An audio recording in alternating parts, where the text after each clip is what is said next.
Allah Subhanahu wa taala. Salawat dan taslim tak henti-hentinya kita aturkan keharimaan Nabiullah baginda Rasulullah Muhammad sallallahu alaihi wasallam. Ibu bapak, saudara-saudara rahimahumullah, kedatangan saya ini sudah hampir 5 bulan di perjalanan. Mulai dari Kalimantan, Jawa, Lampung, Palembang, Aceh, kemarin di Medan 1 minggu dengan Gubernur Sumatera Utara. Kemudian turun ke sini ke Padang. Nanti pertengahan Maret juga di Padang sini, nanti sampai tanggal 1 Maret. Pertengahan Maret saya di Solo Raya. Solo Raya itu Jawa Tengah. Sampai ke Jawa Timur sana. Hingga ke Madura. Perjalanan dakwah saya ini sudah kurang lebih 12 tahun. Tetap konsisten. Qudwatun fisabilillahi Aurokhautun khairun minad dunya wa ma fiha. Berangkat pagi atau sore, berjuang di jalan Allah adalah lebih mulia daripada dunia dan segala isinya. Kita sebagai umat Islam, saya pribadi malu kalau hanya beragama Islam, tapi tidak bisa berbuat bagi Islam. Kenapa saya malu? Karena saya tahu rahasia tentang 3 agama besar di dunia. Seorang ustaz ternama di Indonesia, boleh katakan ustaz mahal. Beda dengan kita ini, ustaz liar. Makanya saya, Pak Haji, Buya, saya paling malu sekali kalau dipanggil ustaz. Karena di Makkah dan Madinah itu orang dipanggil Al-Mukarram wal Mukhtaram, ustaz, guru. Mereka yang sudah bergelar doktor di atas. Kita di Indonesia asal sudah sebut satu ayat, satu hadis, muncul di TV, ustaz. Jadi tingkat berpikir kritis kita ini lemah. Saya pernah belajar di Israel. Saya tinggal untuk mencari tahu Introduction to the Old Testament, pengantar kepada kitab Perjanjian Lama. Karena Bible Kristen itu ada 2 bentuk, Old Testament dan New Testament, Perjanjian Lama dan Perjanjian Baru. Menurut teologi Kristen, Perjanjian Lama itu adalah kitab yang menggunakan bahasa Hebrew, Ibrani. Abjadnya hampir sama dengan abjad Hijaiyah. Alef, Bet, Gimel, Dalet, He, Waw, Sayin, Ket, Tet, Yod, Kaf, Lamed, Mem, Nun, Shamek, Ayin, Persade, Kofresi, Shin, Nom. 20 abjad itu ditulis dari kanan ke kiri. Agama orang Yahudi adalah Yudaisme. Agama yang kedua yang terbesar di dunia, Kristen. Dan agama yang paling minoritas di dunia, Islam. Orang Yahudi kalau sembahyang, dia berdiri di tembok yang memanjang di Yerusalem. Namanya tembok ratapan. Apa yang dia ucapkan? Adonai ismor kami korah, Yesemor etnam setami korah, Adonai ismor kata ufo eka meata weat olamin. Adonai ismor kami korah adalah doa minta ampun. Orang Yahudi meminta ampun karena di tembok ratapan itulah mereka membantai 378 nabi. Adonai ismor kami korah, Yesemor etnam setami korah, Adonai ismor kata ufo eka meata weat olamin. Minta ampun. Jadi ketika mereka minta ampun, Ada persoalan apa? Bangsa ini ternyata bangsa yang terkutuk, bukan bangsa yang diberkati. Orang Kristen sudah salah. Orang Yahudi itu adalah asimilasi antara Arab dan Romawi. Makanya kalau kita lihat Yahudi dari depan, nggak ada beda dengan orang Arab. Tapi kalau kita lihat dia dari samping, hidungnya seperti pelatu kata tua, Yahudi, Jews. Saya kebetulan lama di sana. Justru di sana saya tahu itu Islam betul, bukan di Indonesia. Kalau nggak ke sana nggak tahu saya Islam itu betul. Di Indonesia ini siapa yang mau dicontohkan? Partai Islam, agama Islam, pengkhianat terhadap Islam. Siapa yang mau dicontohkan? Islam cuma dijadikan apa? Kepentingan syahwat, kepentingan politik. Makanya Kiai yang almarhum Jainuddin MZ katakan, kita ini besar, banyak di Indonesia, tapi seperti buih bagian Buya. Seperti buih di lautan, baku makan sama-sama Muslim. Siapa yang buat ini? Walan tardo ankal yahud, walan nasoro hatta tetap yang bilang tahu. Istilah Yahudi itu bukan istilah kamus. Istilah Yahudi itu adalah istilah yang keluar dari mulut Ahmad bin Abdullah. Siapa Ahmad bin Abdullah? Dialah Nabi kita Muhammad sallallahu alaihi wasallam. Jaraknya jauh dengan Nabi Musa. Bahkan dalam studi pembelajaran kitab Taurat itu, sebelum umat Islam ini ada,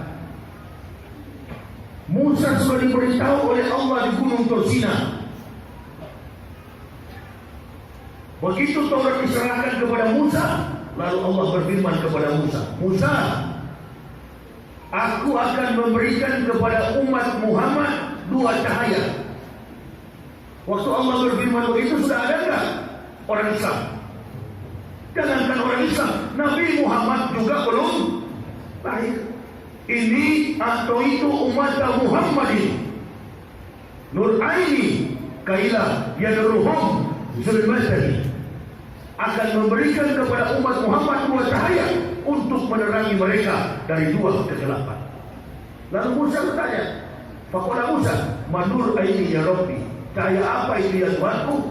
Faqala Allah Ta'ala, nurul Quran wa nurul Ramadan.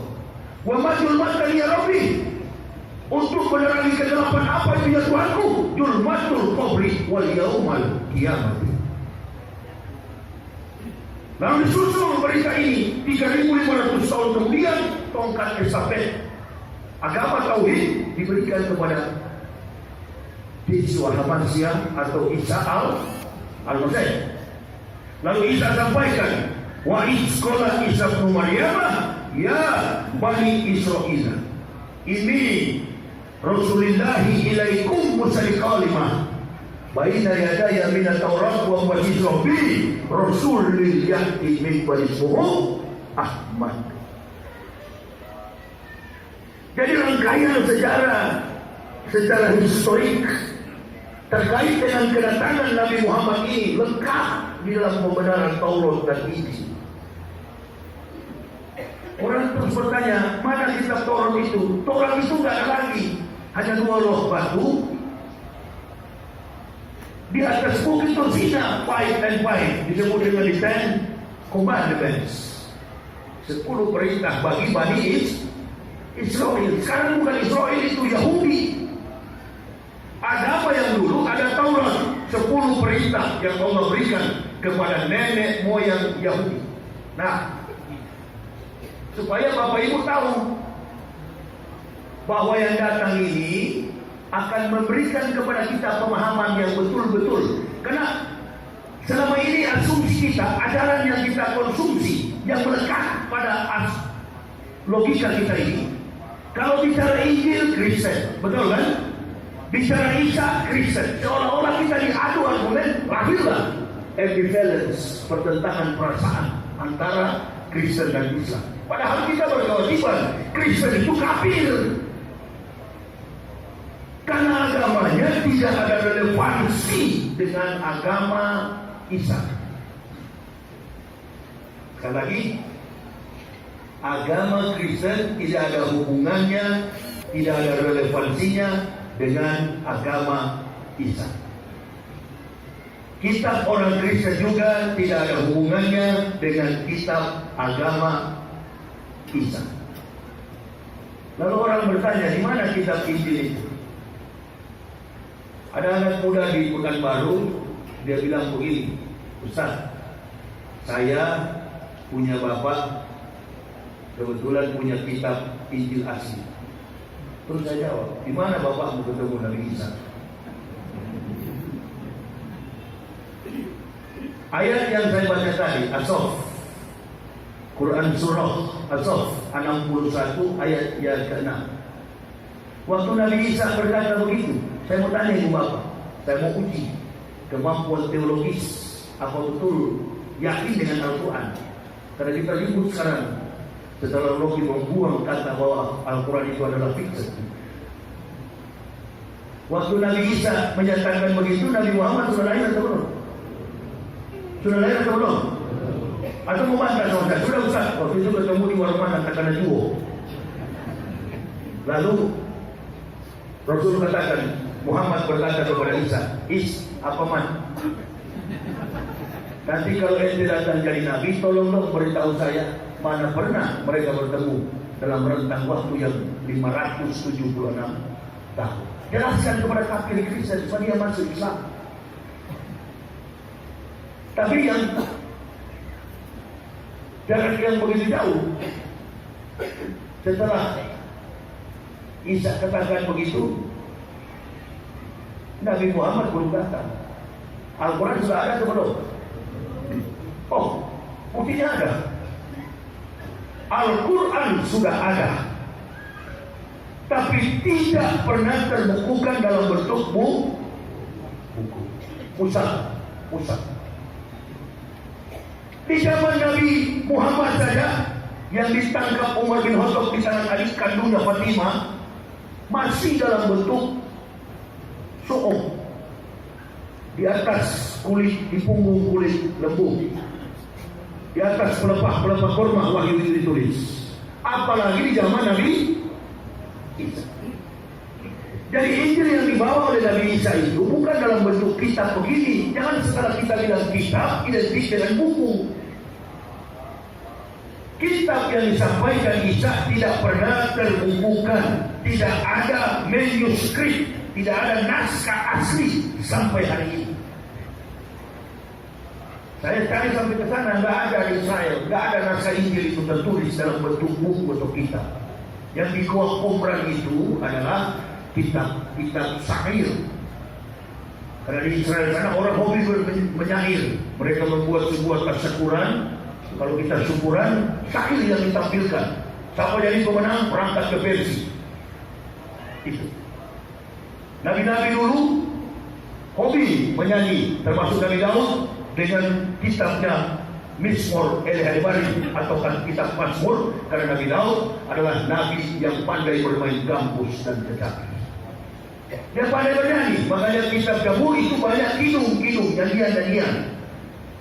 Bukan buta saya masuk Islam ini, bukan orang Islam yang ajar saya. Makanya saya nggak cocok kalau bilang mu'alaf, karena mu'alaf itu orang yang dibujuk hatinya. Saya tidak ada yang bujuk, Pak Kiai. Saya masuk Islam satu keluarga. Kenapa saya masuk Islam? Supaya kalau ceramah dapat amplop. Jadi jangan khawatir pada dia, saya tidak cari amplop di sini. Saya datang ke dunia ini, datang ke seluruh pelosok Indonesia, mencerdaskan umat Islam karena tidak paham. Jadi kalau ceramah keras bilang Kristen kafir, takut dia itu. Nanti orang Kristen tersinggung, ya memang harus disinggung.